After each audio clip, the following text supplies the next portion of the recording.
that loves to play, shows it every night. That's Russell Westbrook. Of course, snubbed in the All-Star balloting by not going to be a starter in that game. Burned by the fan vote in this one, Steven. I'm curious your thoughts on this. It's supposed to be for the fans, but what do you make of this? The fans have said, no, Russell Westbrook, you're not a starter. Is this the right way that this balloting should continue? Well, I mean, I understand why they do it because the fans pay the salaries. That's the reason why we play. I understand it. But you got to think, I guarantee you 60% of the fans never played basketball, didn't even make their middle school team. So a lot of them actually don't know the game. So obviously they have their particular favorite players in their cities that they're going to vote for.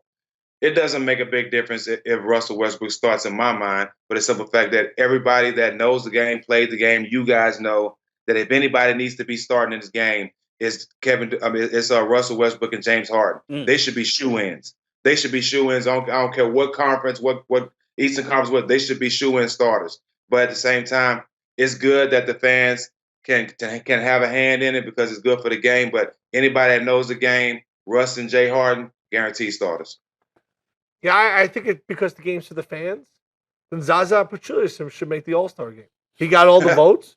Put him in the All-Star game. It's for the fans. They voted for him.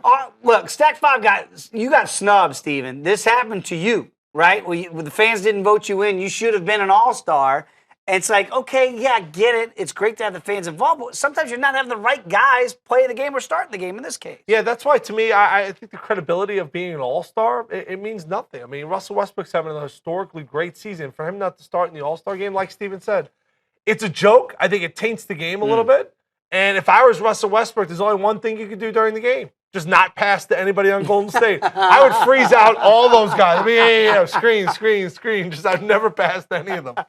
Hey, Tim, but you know one thing? I think the biggest thing what people on the outside don't know, and I'm giving y'all some game that people don't know, as far as a lot of NBA players, they make the All-Star game. That's the extra $500,000, extra $1 million on your contract. So, you know, a lot of guys might not say that they don't care about the All-Star games, but they care about those incentives in them contracts. And I'll tell you this, too, for the great players, Steven, this is what the best of the best is when you're an All-Star, right? And then someday, what do?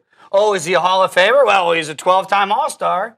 You get snubbed a couple times, and you're 10-time All-Star. You know what I mean? That really does factor in somewhere down the road. Fans could put guys in, ultimately, in the Hoff that maybe are marginal, but they're popular. So Zaza Pachulia might get a look one day. Right, exactly. Steven, I was one of those 60% that you talked about that didn't make his middle school team.